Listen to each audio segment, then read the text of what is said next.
Caleb Hart knew something was wrong the second he turned into his driveway. The cabin door stood half open. His heavy steel padlock, the one that had survived storms, winters, and years of hard use, lay snapped on the porch boards like a warning. Karen Thompson stood at the entrance in her dark pink blazer, clipboard dropped near her polished shoes, caught at the exact edge of his private world as if she belonged there. Then movement stirred inside the dim cabin. A calm command from within stopped her cold. Karen recoiled. Blue and red lights flashed through the pines. In a single breath, a petty HOA feud became something far more dangerous, and Caleb realized the nightmare he had been feeling for weeks was only just beginning. For nearly a decade, Caleb had lived at the edge of Whisper Pines, where the tidy grid of suburban homes gave way to real forest. His weathered cabin sat just beyond the last streetlight, backed by evergreens and a narrow creek, with a scatter of wildflowers pushing up wherever the soil allowed. The place was imperfect, but that was exactly why he loved it. Every board carried memory. Late nights beside the fireplace, fog drifting across the porch at dawn. Summers spent teaching his niece how to fish, and long winters listening to branches scrape frost against the windows had turned the cabin into more than property. It was the one place in his life that still felt honest. The rest of Whispered Pines looked polished to the point of suspicion, with trimmed lawns, matching shutters, glossy mailboxes, and an HOA culture that enforced sameness through quiet pressure. Karen fit that world perfectly. She arrived smiling, carrying baked goods and reminder notes, but her eyes never lingered on people. They tracked fence lines, shed roofs, porch corners, and garden edges, always measuring, always recording. The first clear strike looked small enough to dismiss, which made it even more unsettling. Caleb came home to find a single wildflower ripped from his garden and placed neatly at the center of his porch, beside a typed notice about community standards that did not exist anywhere in the bylaws. 2 days later, tire tracks carved through the damp soil behind the cabin and crushed part of the flower bed near the fence. Then came a formal-looking complaint claiming his old shed required visual review, despite having stood there for years without issue. A porch lantern vanished and later appeared in an HOA email photo as supposed proof of improper exterior storage. Soon after, Caleb spotted Karen at his side fence with a tape measure in one hand and her clipboard in the other, calmly logging distances as though she had been granted authority over his land. That was the moment everything changed. What had once felt petty now felt targeted.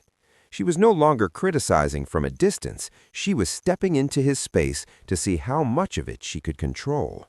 Karen did not slow down. She became more methodical. One week brought a fine over an unapproved porch light.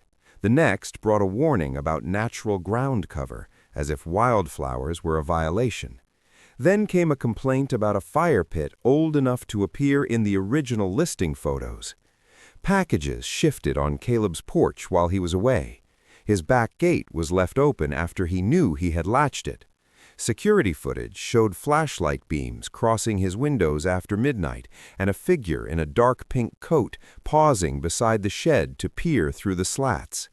At an HOA meeting, Karen presented photos of Caleb's property taken from angles no casual passerby could have reached, and even a few neighbors started to understand that she had been inside his side gate. Caleb pushed back, but the board hid behind polished emails, vague citations, and language about community order. He read the bylaws himself and found the truth buried inside the legal phrasing.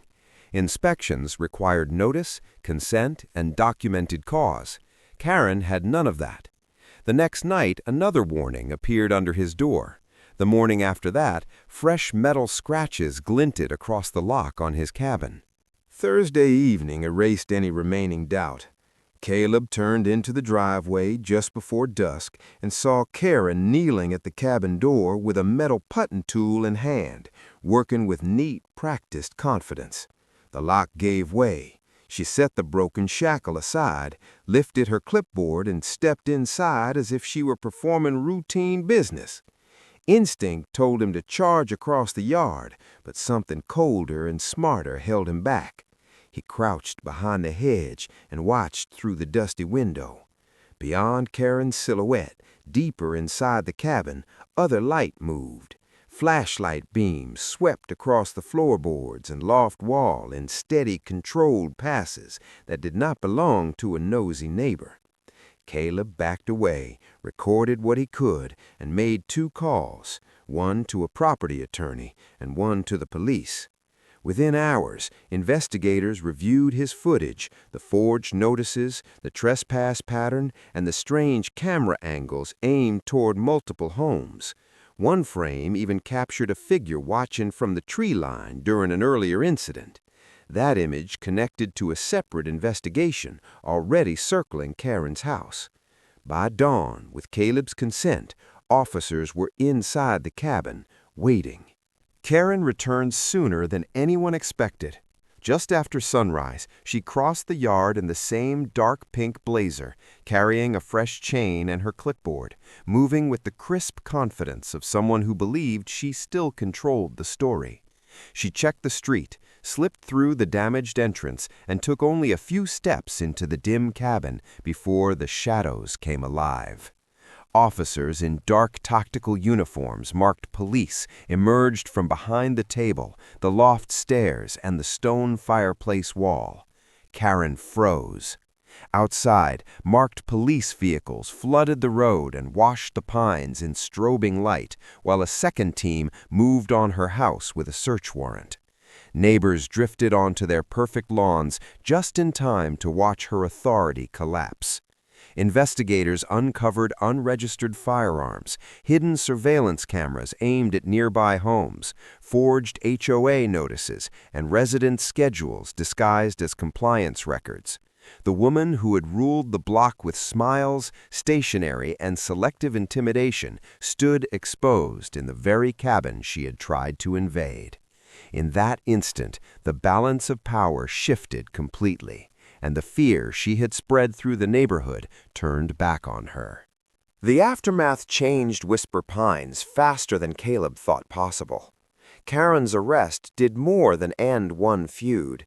It forced the neighborhood to confront how easily control had been disguised as community care. The HOA board moved quickly to protect itself. Self-directed inspections were suspended, anonymous complaints were banned, and every future violation had to cite an actual covenant and be reviewed with the homeowner present. Several of Caleb's fines were voided within days. By the end of the month, the board president had resigned, and neighbors who once trusted Karen's polished certainty began comparing stories in private driveways and quiet email threads. Only then did the full pattern emerge. She had kept residents isolated by making each one feel singled out and unsure. Some apologized to Caleb directly. Others avoided him, embarrassed that they had believed order mattered more than boundaries. Caleb replaced the broken lock with a stronger one, upgraded his cameras, and spent the weekend replanting the wildflowers that had been crushed along the way. The work steadied him. So did the creek, the porch, and the cabin itself, still weathered, still imperfect, still his. But the deepest change was not the new hardware or the revised HOA rules. It was the understanding that real danger rarely announces itself with chaos. Sometimes it arrives polished, smiling, fully dressed, and convinced that your home exists for its approval. Some neighbors push too far in anger. The most dangerous ones do it calmly. What would any homeowner do when the person claiming to protect the neighborhood turned out to be the one everyone should have feared?